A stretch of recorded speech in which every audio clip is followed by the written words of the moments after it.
Hi, and welcome to the Benton and Marc Sports Show. Today we're going to go through an exciting week of NFL football. Benton, it's a pretty good weekend, huh? Uh-huh. Now, what do you think was the best game this weekend? I think the best game this weekend was the Texans-Chiefs. The Texans had a 24-0 lead by the end of the first quarter. Then the Chiefs came back in the second quarter with 10 minutes left and scored 28 points and then had the lead through halftime. Yeah, that was wild, wasn't it? That was super wild. Somehow they came back with 28 points in 10 minutes. And then at halftime, the Texans then scored one more touchdown through the end than the entire game. That's all that happened through that entire game for the Texans. One more touchdown. I know they opened the game with a touchdown. Great drive, opening drive. Then a bunch of blunders from the Chiefs. You know, getting the punt blocked, the fumble on the punt that Tyreek Hill fumbled, and all of a sudden it's 24-0. And then who took over the game? Chiefs took over the game. Now, if you didn't see the first drive, that was the worst. There was a really, really bad protection by the defense. They left number 12 wide open in the back and deep, and he just got a 54-yard touchdown. Yeah, no, that was a good play. I think that was Kenny Stills that scored that for the Texans in the first game. But the Chiefs. And now, how did Mahomes look in the game? Mahomes looked really good through the second, third, and fourth quarter. He looked not as good through the first quarter. Although you got to be fair, I mean, he had a couple passes that were dropped that would have been first downs that his receivers just dropped, that he made good throws on and guys just dropped. Yes, Travis Kelce had 2 drops through the first quarter. Travis Kelce was wide open, I think both of them. And then number 11 had 3 wide open drops because he just couldn't catch them somehow. Yeah. So what do you think was the play of the game of that game? I think the game that ended that was that fumble that just got that dude just got crushed on that kickoff by the Chiefs. Yeah. That then ended up in a touchdown. But the dude could have had the touchdown if he hadn't stopped. But then the offense came out on the field, touchdown. I think that changed the entire game. Then putting it 24-21, and that just happened. And I think they made a punt. Minute and 30 seconds left, and they drew down the field, scored a touchdown. Yeah, I mean that 10-minute stretch was definitely critical in changing the entire momentum. And that fumble that you mentioned on the kickoff was a pretty critical fumble. And they'd already scored 14 points, and that just put them right back down there to make it 21. And I don't even think they needed to get the 4th touchdown before halftime to still have all the momentum with them. But it was amazing they were able to go in with a halftime lead. Yes. By being down 24-0 at the end of the first, they made the Texans punt with about 2 to 1.5 minutes left. And then that's what just changed the game, because what happened is then they had a minute and 30 seconds left to just do whatever they could, and they just went down the field and scored a touchdown that then put them up 28-24 by halftime. Yeah, and then it was just all Chiefs. I mean, from the second quarter on, it was just all Chiefs. Yes. Now, during the second half, the Texans scored one more touchdown that did absolutely nothing, and the Chiefs I think they had one punt in the second half, and I think everything else was just drive down the field and score a touchdown. Yeah. So that was an amazing comeback, probably one for the history books, down 24 and didn't win by 20 at the end of it. They ended up winning by 20, which is pretty crazy. Yep. What are some of the other games that happened this weekend, and what are the other ones that you thought were exciting games? I think that Seahawks-Packers game was insane of how the Packers game, and the Packers were up 18-3. I think they were up 18. I think it was 21-3. 21. They were up by 18 points. And then the Seahawks come back and make it a game, but still, they just don't like to make it a game really early, I don't think. That's been a frustrating part of the Seahawks season this year, is a lackluster first half. They make a valiant effort in the second half. I mean, I think they scored a touchdown in their first 3 possessions of the second half. They were right back in the game. They had the ball, down by 5, and... But there was one really, really silly and stupid play by Pete Carroll. Is they punted on 4th down and they were still down. They gave it back to Aaron Rodgers with about 3.5 minutes left, and they expected to get the ball back. And then that just didn't happen because, okay, they didn't even try. Yeah, that was a tough one to watch. I guess it's, you kind of got to play the odds, but it seemed to me that the chances of making a 4th and 11 would be better than the chances of your defense getting the ball back from Aaron Rodgers in a 4-minute drill. Yeah. So I would have gone for it on 4th down. It was a huge sack that Russell Wilson took to make it 4th and 11. It had been 3rd and 5, I think, or 3rd and 4. Oh, somewhere around. So that was a tough sack to take. But I still think you have to go for it. You can't put the ball in Aaron Rodgers' hands and just hope that your defense can make a stop when they've given up 28 points in the game already. Like you already gave up 28 points. You only stopped him 2-3 punts, and especially after that Adams first down that almost ended the game, but because of the 2-minute warning that saved them. But then number 80 came back and ran it all the way through and just got the first down. And as many people didn't know, right hand of the marker is the first down line. So people might have been noticing like that should have been a first down. Yeah, I mean that was a questionable first down call. I really think they probably should have spent some more time reviewing it. The spot looked overly generous to the Packers, but I guess that's football. Again, that's why they didn't have to take it out of their hands. They could have gone for it on fourth down and potentially not even been in that situation. Now, if they wouldn't have got it, at least they would have tried, because if they had got it, they could have still won the game. If they didn't, then that would have ended the game sooner, because then what the Packers would do is they would run out all the clock, take it down to like a minute, kick their field goal, and then make the Seahawks have to go get a touchdown, go for 2, and then now if that didn't happen, if neither of those happened, the game would have been over 31. But because they punted, they gave the Packers really, really bad field position. But then the Packers just went in and did whatever they do. Right. They only needed 2 first downs, and they got their 2 first downs. Yep. Actually, they might have gotten 3 first downs. They might have needed 3. But anyway, whatever it was, they weren't able to get. The defense wasn't able to get them off the field. That Adams play really deep. That could have ended the game there really soon. Is that if he wouldn't have had to turn around and look, where he could have just looked up and caught the ball, I think that would have been to the end zone, and then just ended the game there, and the Seahawks would have got the ball back, with having to score a touchdown, get a recovery, and then score another touchdown by the time when you have only 30 seconds. Yeah, left. They weren't trying to score. They didn't want to score. They wanted to just run the clock out and do victory formation and seal the win, which is what they did. So that was a crushing loss as a Seahawks fan. I think the Seahawks were still the better team. They just didn't get it done. Yes. Now,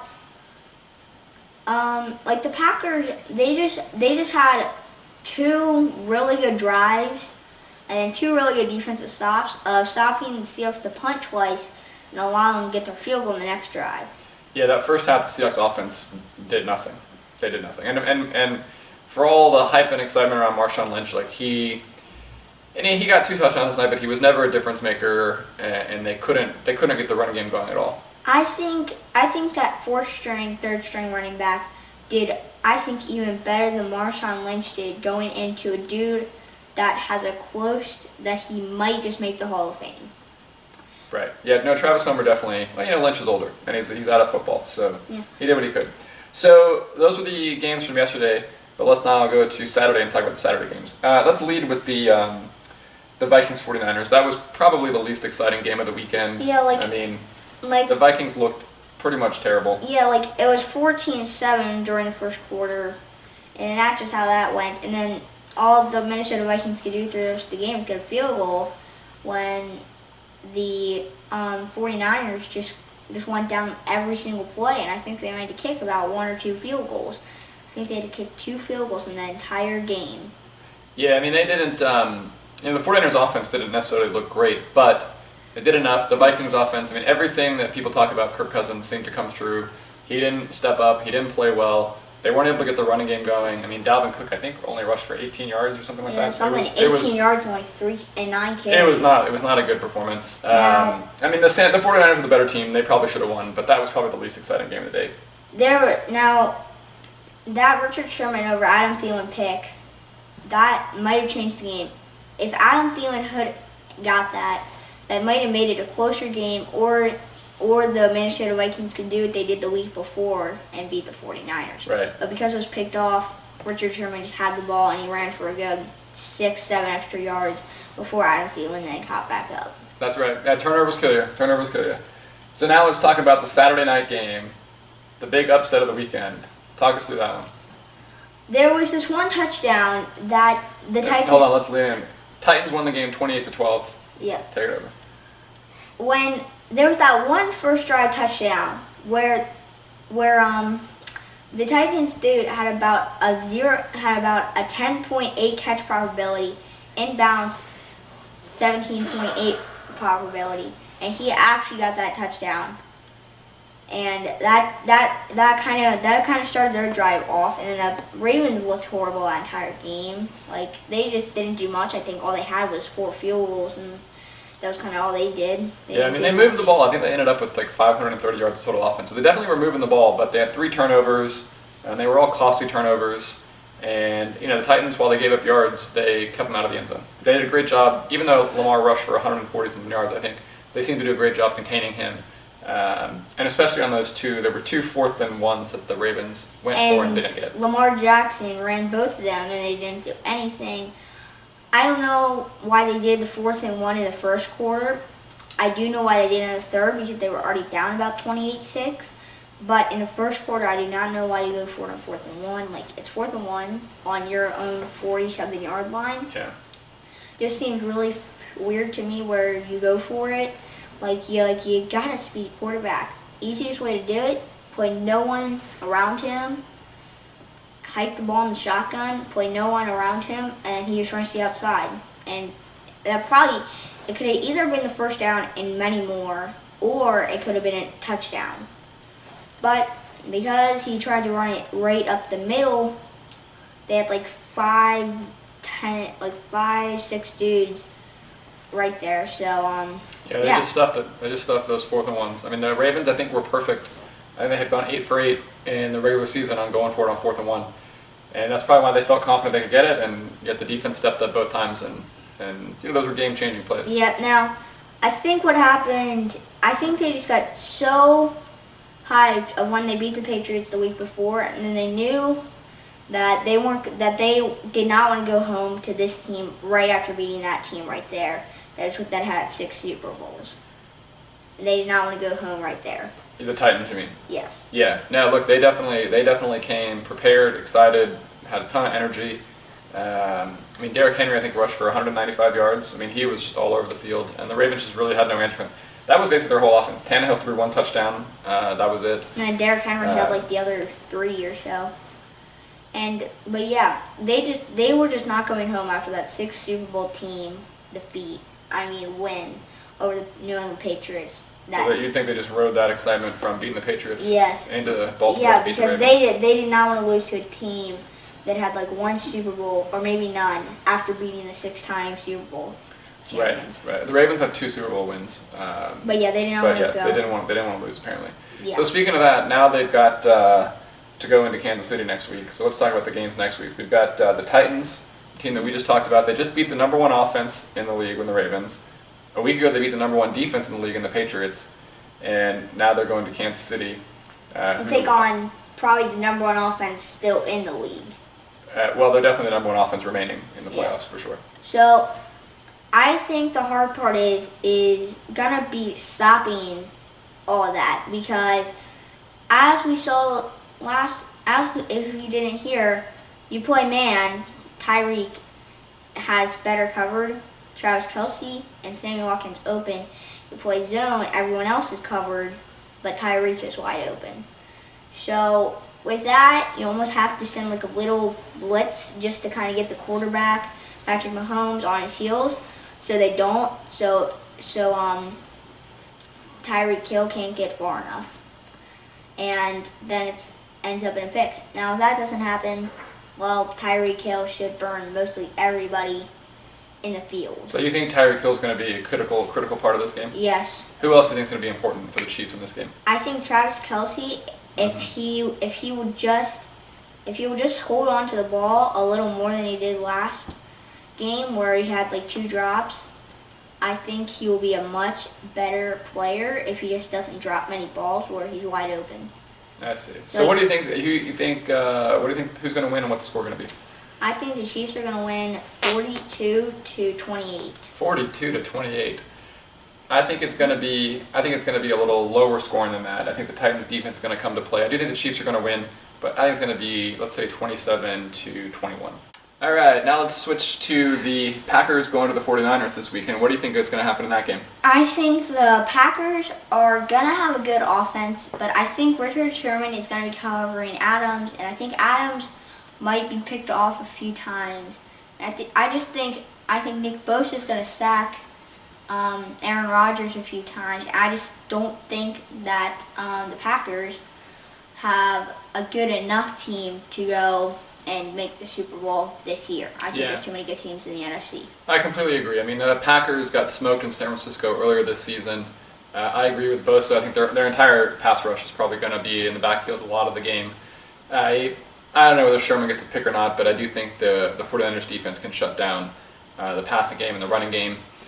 And I think their offense will do just enough. I don't think their offense, the 49ers offense, is great, but I think they'll do enough to get it done. I'm going to say that the 49ers are going to win probably 28-21. What do you think? I think it's going to be 28-10.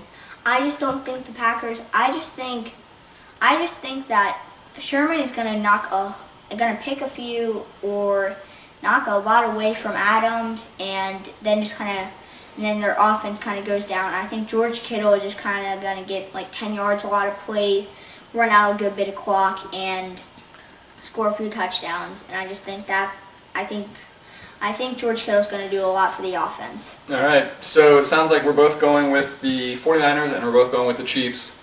And thanks for watching the first episode of the Benton and Marc Sports Show, and we'll see you next time. Bye.